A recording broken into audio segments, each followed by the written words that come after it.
We've just hit midday, and I think looks like everyone's coming through now, which is awesome. Thank you everyone for joining today's webinar. Today we're looking at putting the pressure on compression and lower limb wound care.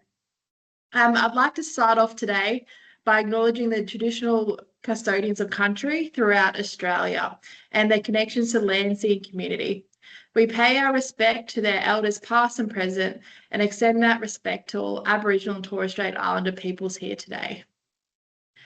At Team Medical, we're very passionate about not only selling wound care products, but also delivering education. We know that products are only one part of really great wound care. So we're really glad to be able to have this webinar today and to have Hayley join and share her wealth of knowledge with you all. We'd like to extend a big thank you to Advanced Medical Solutions, who supply Active Heal, for making this webinar possible today. Before we get into the presentation, we just have a few quick housekeeping items. Cameras and microphones have been turned off, but you're welcome to participate in the chat. So throughout the presentation, chuck in any questions you have, and there will be a Q&A session at the end. This webinar is being recorded and will be available to watch on demand from tomorrow. There is also a survey that we'll ask you to complete at the end of the webinar, because your feedback helps us choose topics and make sure that we keep making our webinars relevant for you. We'll also send out a certificate of attendance along with our follow-up email tomorrow. Now, I'm pleased to introduce today's speaker, as I said before, the fabulous Hayley Ryan from Wound Rescue. With over 20 years of nursing experience and an unrivaled passion for wound care, I would say. Hayley is a leader in the field, and we're so happy to have her here today. She's also the former chair of Wounds Australia. So thanks, Hayley, and over to you. Much, Caitlin and Team Medical, for inviting me along today to talk about something quite relevant and really needed in the industry. Is more about putting the pressure on to getting compression on lower limb wounds. So what I'd like to take you all through today is have a look at the latest key evidence and recommendations in the current guidelines that's now available to you. So if you get your phones ready, in a moment I'm going to have on the screen a QR code to download the document I'm talking through today. I want to talk about why compression. Why do we keep banging on about compression? Why do we need to be putting compression on lower leg wounds? And what are some of the current treatments? And then I want to talk about barriers to actually getting people to want to wear compression. So it's a lot to unpack in a very short time. But as Caitlin said, please drop your questions in the chat and I'll do my best to answer them as we go through. So as I said, get your phones ready. What I want to give you right now is access to our latest key evidence and recommendations for lower leg wounds. And here it is. This is a document that we published just before the end of last year. It's now available to all of you free of charge. You can download it. As you can see, the QR scan is there for you. And this particular document has actually pulled together all of the latest evidence, high-level research, and pulled it into one hopefully adaptable document that you can apply to practice. And I'm going to talk through some of the details in this so that if you don't have time to go through it piece by piece, I can at least cover the details for you. As you can see, I've titled here, I've actually added all of what the chapters are in that document to help you, from everything from pathophysiology to infection to assessment. Absolutely, we talk about edema in the document, compression and other treatment requirements. So the particular chapter that I developed with the help of Professor Sebastian Probst was the compression therapy section. And I'm not going to go into this too much, but I just want to evidence to you what we looked at and why it's important to get high-level evidence. So when we were looking, both Sebastian and I were looking for evidence to include to write the chapter, we looked at high-level systematic reviews. We looked at all different databases from Sunal to Medline. You can see it all there. We also included randomized control trials, real-world studies, and single-arm observational studies. And the key messages that came out of this is that often what we've seen quite prevalent in the evidence, there is often an incorrect diagnosis. Is it arterial? Is it mixed? Is it venous? There was certainly a decrease in the quality of life because patients were experiencing these lower leg wounds for many, many years. There were changes to the aged care person, in particular their skin, which made them more prevalent to these lower leg wounds. And there was a lack of diagnostic procedures being done to test what was happening to the lower legs. And what I'm referring to there is Dopplers, and we'll go into that a bit later. Now, there were similarities in the studies. Variable healing rates. We often would say, and for 20 odd years, I've always said it's around 3 months to heal a lower leg wound. And that is true what we're seeing in the literature as well. But some were, 3 months to 4 months to 5 months. So there was some variability there. Assessment was not always holistic in the assessment of reviews and research we did. There were bandaging challenges from everything from the patient not wanting to wear it all the way down the line to not having a clinician who understood how to select the right class of compression and then actually apply it. These wounds are often colonized and inflamed. Think about particularly your venous ulcers that have a lot of exudate. There's also often referred to late. So think about your patients now who might be having lower leg wounds. Have you referred them to a wound care specialist or a high-risk foot clinic, or perhaps, a vascular specialist to review? And confusion around diagnosis, I said. But interestingly, we looked at all levels of literature around the world. And globally, we can now say in all of the review we did, we're pretty consistent across the globe with our issues. The treatment options were actually interesting in the literature. There was a wide range available due to various causes of ulcers, and there was a lack of strong evidence regarding what the best topical treatment was. So if you're thinking you're putting on the wrong dressing on your patients with lower leg wounds, it may not be the case because nothing stood out as the best potential to use. When it came to cleansing and debridement, there were only 2 systematic reviews on this particular topic. And what they concluded is that there was actually insufficient evidence again to demonstrate the efficacy of various wound cleansing solutions or debriding methods. However, what is clear with our issues with biofilm, it is still recommended that you do some level of debridement. We'll go through that shortly. When it came to what are the best dressings to use, nothing stood out. Alginate dressings are no more or less effective than healing venous leg ulcers compared to others. There was no evidence to indicate which type of alginate dressings or other products. So it was pretty broad. There was just no evidence in this area. Where there was a lot of evidence was around this endovenous ablation combined with compression. And what the research tells us is that early ablation combined with compression leads to faster healing. That was certainly clear. And other therapies, such as simple things like physical activity, getting your patient up and walking, as well as the endovenous interventions, enhance effectiveness of compression therapy and led to healing times being cut in half. We also wanted to make sure we looked at pain. And I often get asked, is it okay to use EMLA, the lidocaine topical treatments, if you are actually doing things like debridement? And yes, the evidence shows that is a good start. If you are going to do sharp debridement, you should be using some sort of pain relief. Ibuprofen dressings also showed that they may offer pain relief, but other things like plasma-rich plasma, other types of therapies, they had very minimal evidence to show their proof, including sequential intermittent pneumatic compression. Now, whilst the sequential intermittent compression, if you haven't seen these before, I've put a photo on the screen now, whilst they didn't show a direct link in the research to healing an ulcer quicker, it absolutely showed evidence of lowering the edema. So we know that often our patients with lower leg wounds come with edema. And we also know if we don't treat the edema first and control the swelling, you can't often heal that wound. So one would actually say, clinically speaking, it would be an ideal if there is no contraindications to use these devices. Overall, the key findings that we found is that it is effective to have compression therapy because it does improve healing times. It shortens it by up to 50%. The reoccurrence rate reduces dramatically, and combined therapies, and I'm talking about physical activity and endovenous interventions with compression therapy, do support healing.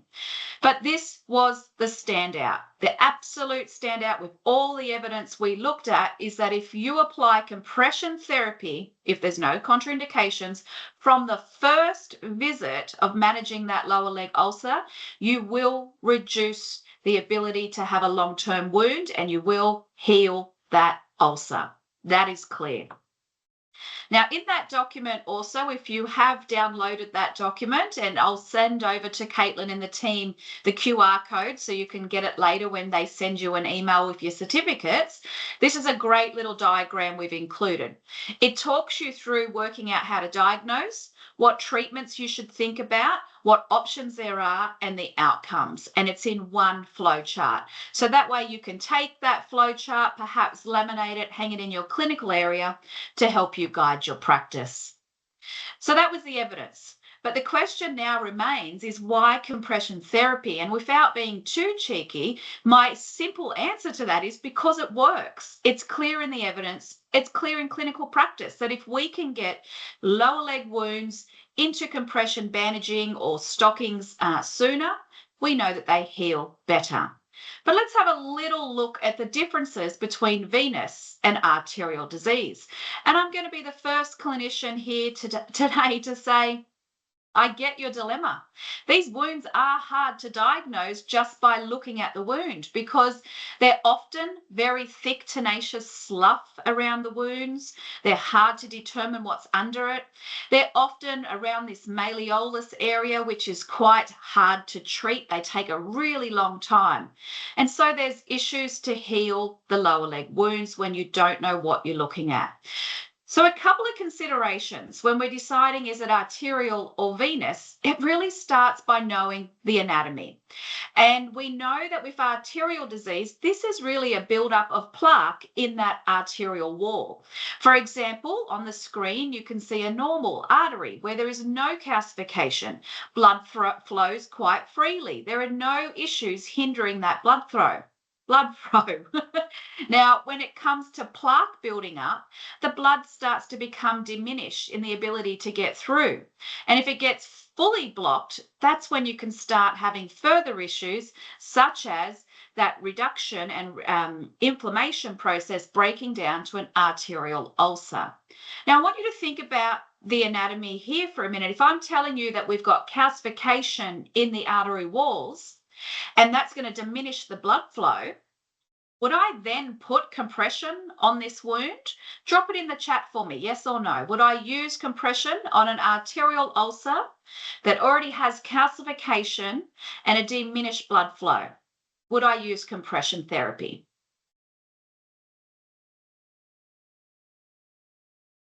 Good answers, everyone. Absolutely not. And I really hone in on this point because we are still seeing that sometimes arterial ulcers are having full level 2 or level 3 compression applied, and it can be more problematic. So you need to assess well.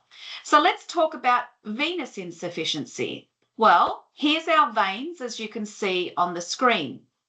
And what we have inside all of our veins are these little valves. And we know that these veins are in charge of bringing the blood back to the heart.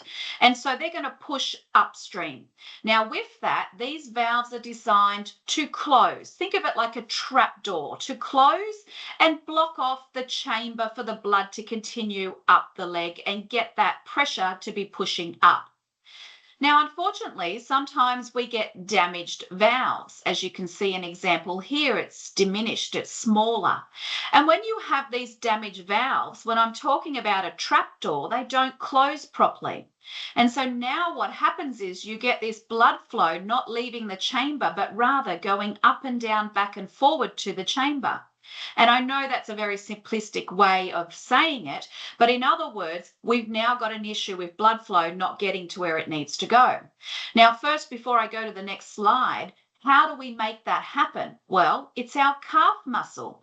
It has been designed so when we walk, it actually pushes the fluid back up to the next chamber and keeps it moving up. But again, if you've got this diminished or damaged valve, then we're going to have problems. In fact, what happens is with the incompetent valves, we get venous pooling, so it starts to flood the area. That means we get excessively high pressure in that chamber area, venous dilations, tissues starting to flood, we get intoxication and local ischemia, and the end result is a breakdown of the skin and you get a venous ulcer. Now, let me ask you, if we've now saying to you that the valves are not shutting and the blood's not getting enough pressure to go up, what is the treatment for these patients with a venous ulcer? What is the treatment? Compression or no compression? Yes or no? Compression. You got it. Absolutely. We want to help the blood to get back to where it needs to go. And the only way to do that is to use compression, which is why it is gold standard for any confirmed venous ulcer to apply compression. So, what are the risk factors? Well, it can be hereditary. Age can certainly be a factor. Unfortunately, ladies, females do have a higher prevalence, particularly around pregnancy. Any mothers on the line today may have thought about, you had a lot of edema during that pregnancy, maybe. Being obese or poor nutrition, prolonged standing. We think about when we were doing the research, we found a lot of studies that talked about three main people who are more predisposed by their work that they do. Chefs being one because they're on their feet, surgeons and nurses because they're on their feet, and flight attendants. So they came through, there's only a couple of studies on it, but I found it rather interesting. And of course, immobile and those with varicose veins and diabetes. So how do we tell? If we can't see under the skin, we can't see into the veins, and we can't see into the arteries, what do we need to do as clinicians? Well, there are some guiding principles of what to look for when it comes to venous or arterial disease. The first one is when it's venous insufficiency, we know that they often occur between the gaiter region, below the knee and above the ankle. Within that gaiter region, you will often find a venous ulcer. They're often jagged around the edges of the wound, and they're often larger. And the reason they're larger is because they have copious amounts of exudate that spill out and cause maceration and breakdown to the area. These wounds also often have that hemosiderin staining, that brownness around the area. And they can look like an inverted champagne bottle. I'm sure you all know what a champagne bottle looks like. So the legs can represent looking like that as well. So that's venous ulcers. So think about that when you're looking at them. When it comes to arterial disease, these wounds are often found from the ankle down to the foot. They're often quite round and they have what we call a punched out look. They're generally the differences between the two, and you can see some on the screen. This is a clear one here, very jagged, large within that gaiter region.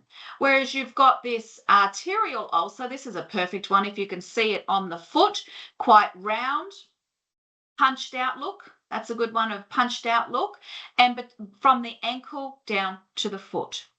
Now, the question is, how do we treat these wounds? Well, before I answer that, and hopefully this is filtered through, we must do diagnostic testing.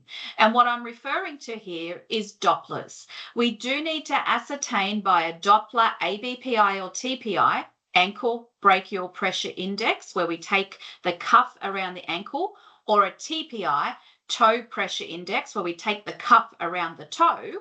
What are the pressures telling us?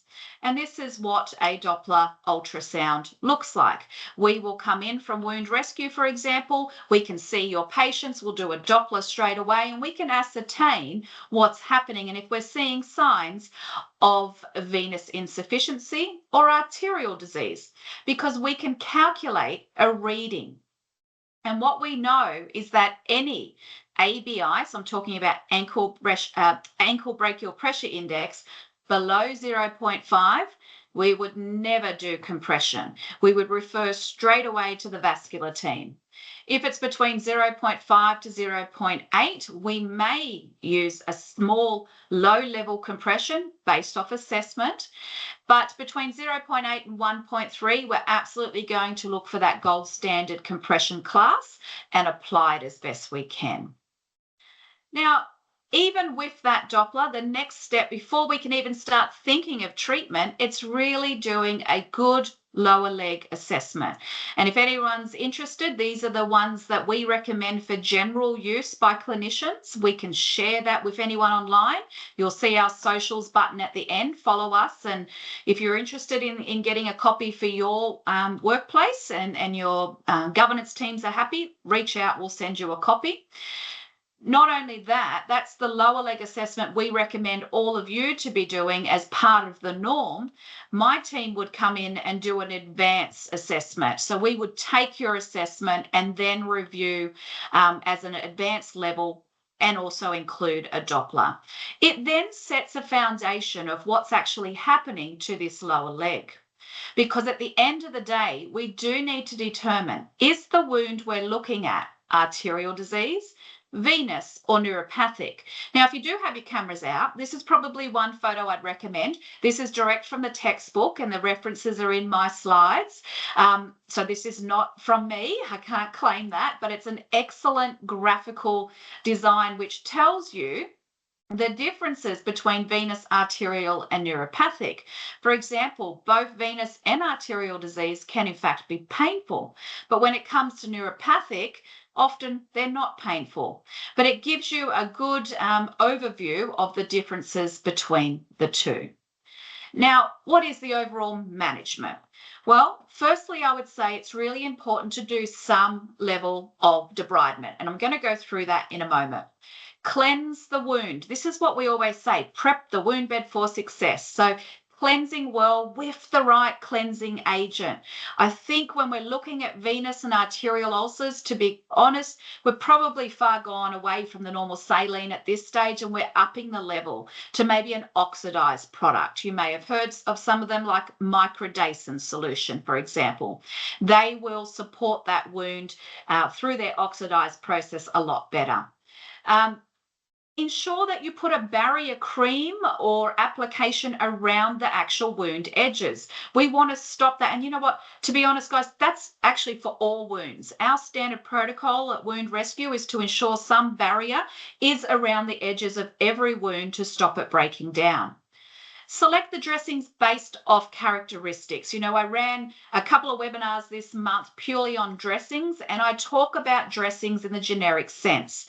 So you need to base your selection off what you have in your cupboard, number one, because not everyone has everything. And number two, what characteristics in the wound are you seeing? For example, if you've got a wound that has lots of slough and exudate and it's really moist, you need something to soak it up. So you might get a gelling fiber or an alginate dressing to soak that up and change it every 3 to maybe 4 days. And consider a referral to determine compression therapy. And, you know, there's lots of us out there that can support you. We would come do the Doppler, assess, do they need compression? And then we would fit the patient for compression to make sure it's the right class, but also make sure it's the right type for the patient so that we do get somebody really happy to wear it and not taking it off. Now, I said to you I'd talk to you all about debridement. And whenever I mention the word debridement, everyone goes into panic mode and says, I can't debride, I'm not allowed to touch a scalpel. Debridement is so much more than that. If we think about debridement by its action, it's really to remove devitalized tissue. And if we think about biofilms that coat the base of dressings and the base of wounds, and they actually stick to the wound base, well, we need to be getting better at debriding every single time we do a dressing change.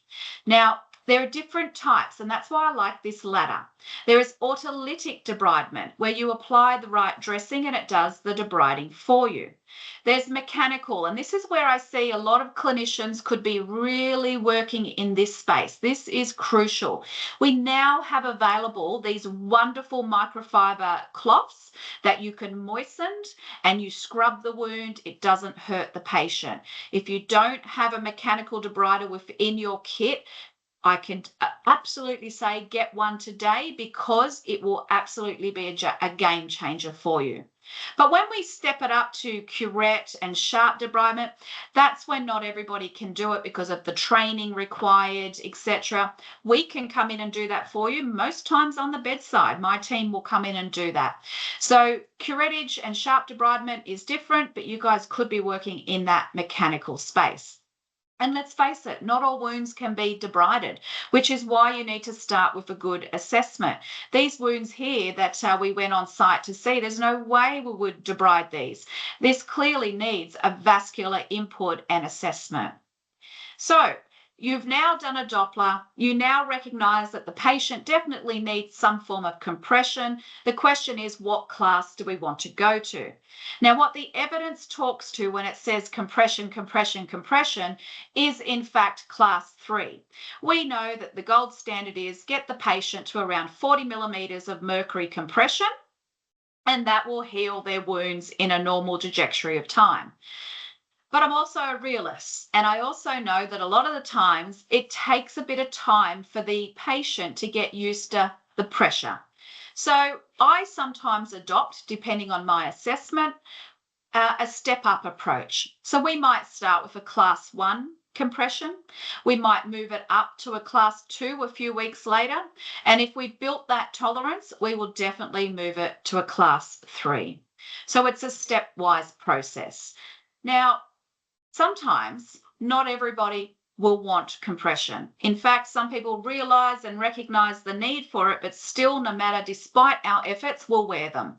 And if there's nothing else and there's no other option and no way of putting on that compression, despite it being best case scenario, then I do sometimes default to these sequential intermittent pneumatic compression devices. They're rather cheap to hire. I think they're only around $160 a month to hire, depending on who you get it from. The patient can basically put the boots on. If you come through our company, Wound Rescue, and we assess the patient and recommend these, we will set the boxes up ready to go with the right settings on it. And we lock it. So all you need to do is hit the play button. But look, the companies are available out there to talk to you about it, and they give you lots of support as well with how to do that. So that's one suggestion. But the final thing I want to talk about today is barriers and barriers to compression. And one of the things that I want to talk about for many, many years in the world of working as a healthcare worker, as registered nurses and doctors and the like, we've always said and used the terminology refusal of care. The patient refused to wear the compression. I'm actually on a bit of a mission, and I'd love for you all to join me on this mission. I'm trying to change the wording from refusal to hesitancy, because the moment we say that the patient's hesitant to wear compression or hesitant to follow our recommendations, gives us an opportunity to ask, why are you hesitant? And I've put a couple of prompts here on the screen today. When it comes to compression therapy, a lot of my patients will say, oh, it hurts. So I don't then say, okay, take it off, we won't worry. I say, okay, let's check your circulation again. Let's make sure we've got the right compression on. Let's rule out arterial disease. Let's drop down to a different class of compression and build your tolerance up. I have a lot of patients that may be in the Northern Territory or in our Queensland state, and they complain that it's too hot. Okay, let's get you a lighter, more breathable option. And some of those products, for example, from Essity, which I know you can get from Team Medical, Essity have a massive range that have all different types, cooler, hotter, you name it. So there's a few things that I would encourage you to consider before we simply say, okay, well, we won't worry, we'll just leave it off. Because what I've evidenced throughout this whole talk today is the importance of wearing compression, and the evidence shows that it is the gold standard to heal these wounds. So before we say the patient refuses and we'll find something else, let's think about hesitancy and how we can help change their thinking and work with them. So my take-home messages today is early referral and vascular assessment is key. Wound bed preparation, prepping that wound bed for success is ideal through your efforts. Eradication of infection is important. Pain management is absolutely important for quality of life. Correct bandage selection is key. And what we do want to see is a percentage of progression at 4 weeks. And what the recommendation is in the research is if you have, and this is across all wounds, a 30% reduction in size from the first time you've seen it to 4 weeks later, a 30% reduction in size, you are absolutely on track to healing that wound. So with that, I thank you very much. If you'd like to follow us on socials or get more details, here they are here. And I'm going to open up with the supporter, Caitlin, for any questions. And I'll try and get to as many as I can, which I can see some great ones coming through. But thank you, everyone.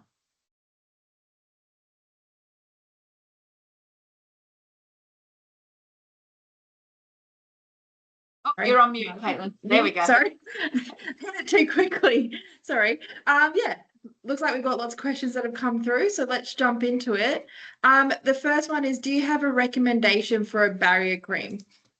That question always comes up. So it comes down to the assessment of the patient, and there's certainly some better barriers than not so good. If I think about the community patient who might be accessing their product line, for example, from a pharmacy, things like your QV range are really top notch. So just talk to your pharmacist. At the end of the day, what you're looking for is a pH neutral cream. In terms of barrier creams, there's lots on the market. There is Cavalon barrier range. There's, I can't even think, Dermies. There's so many. They're all great. Now, somebody did drop, I'm sure I've seen it somewhere, Sudocrem. Now, Sudocrem, no problems again with the actual cream, but here's what I know in practice is it's quite thick because of the zinc base, and you kind of need to get a spatula to take it off the next time you come around. So I only generally recommend the Sudocrem for younger children who have more tolerable skin, more elasticity in the skin, and they're not going to break down when you're needing to wash that person's body. So Sudocrem, great for children, not so great for our elderly is how I say it. Awesome. And there's a few more questions I have about barrier products.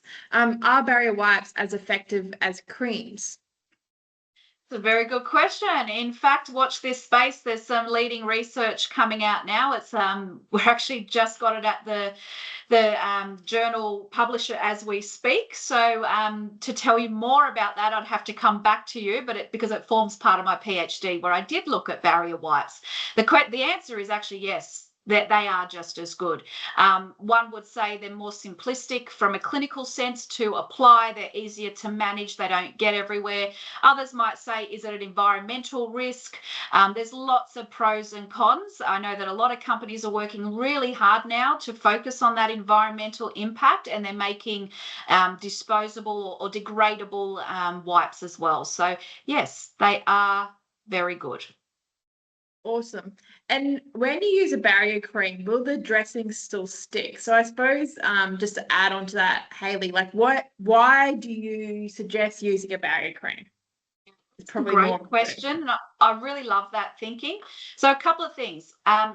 The reason we use it is to stop the maceration, as I said. And to answer your question, you're absolutely right. If you put it where that adhesive dressing is going to actually lay on top of, it's not going to stick. The manufacturers will tell you, don't put anything on it because they know it will compromise the stick.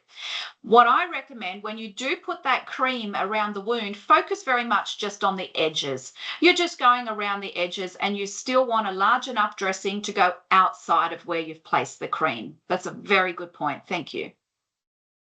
Awesome. And sorry, no, you've already covered this one. I've got a question here about alginate dressings. There's been some suggestion that they shouldn't be applied for too long, but it was mentioned during the webinar that alginate can be left in for 3 days. Which one is appropriate? Look, you've got to weigh it up. What are you trying to achieve? Alginates are designed to soak up fluid.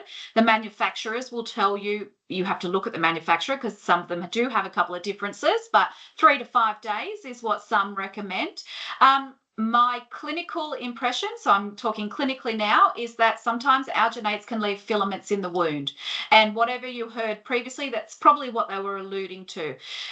What I generally would do if I'm not going to be, if I do have options for other products, then I would probably go for a gelling fiber. Gelling fibers tend to have a stronger tensile strength and they don't leave filaments in the wound by way of design. Some examples might be extra fiber, hydrofiber. Again, I don't work for any of these companies, but just clinically speaking, that's generally when I would jump to those. We have to remember that my company covers all of Australia and we do see what some can get in their cupboard and what some can't get in their cupboard. So we have to think about all product ranges. But a great question again. Awesome. And do you have a generalized wound assessment chart? No. Yes, so we do. At Wound Rescue, we do. We have a subscription model, and those that subscribe to us do have access to all of our free resources, and that is one of them. If I am hearing you right with the question, you're looking for one that perhaps care staff can actually take to the bedside, assess the person, and fill out the details and hand it over to the registered nurse. We do have them. And on the flip side, we also have ones for registered nurses at a higher level of what you need to think about. So the answer is yes. Awesome. Who does Dopplers on the patients in a GP clinic? Do you have a service that comes out? We will see GP patients all the time, whether it's at the GP practice. Some GPs have asked us to come and run clinics within their GP practice. We do that, and we're happy to have those conversations. So reach out to me directly if you're interested. But we'll also see the patient once they go home to their home, where it might be aged care, might be in their community home. We will still go out and see those patients and do Dopplers there as well. We try to get it in a clinic because then you can bring all your patients in through your appointment schedules and we can do them all on the same day, which generally that's what your GPs have preferred in the past. So, yeah. Awesome. Great, Hayley. And I know we do have a number of GP clinics who have these devices themselves, but obviously getting training from someone like yourselves to make sure you're using it, getting that help initially would definitely be beneficial. Next question, what type of compression is suitable for very fragile skin? Oh, good question. If it's very fragile, sometimes you need more of things like, I don't know if you've heard of the Farrow wraps, where they're not necessarily the 2 or 4 layer bandaging. They're not the compression garments that you've got to pull on, but they're Velcroed. And so I have to say for those over 65 years old and those that really don't want to wear compression, I'm getting more compliance and support from these types of compression, the Farrow wraps that are Velcroed. They're easier to apply. The patient can loosen it if they're really uncomfortable, and they certainly do not impact the skin as much. And they also come with an underlay that you can get as well, which is a padding underlay. And again, that supports. Now, if I can just take that a step back, if they have fragile skin, it could be age related. We may not be able to help that, but also think about, are we putting on that emollient cream twice a day? Because as we age, our skin changes. If we have any immunocompromised conditions, our skin changes, it gets thinner, less elastic, all sorts of things happen. And so a good emollient twice a day is supportive. And I thought, just because we do have a lot of GP practice nurses on the line, and if I may do a quick plug, Caitlin, if that's all right, we do run workshops, full-day workshops on actually how to use Dopplers and take Dopplers.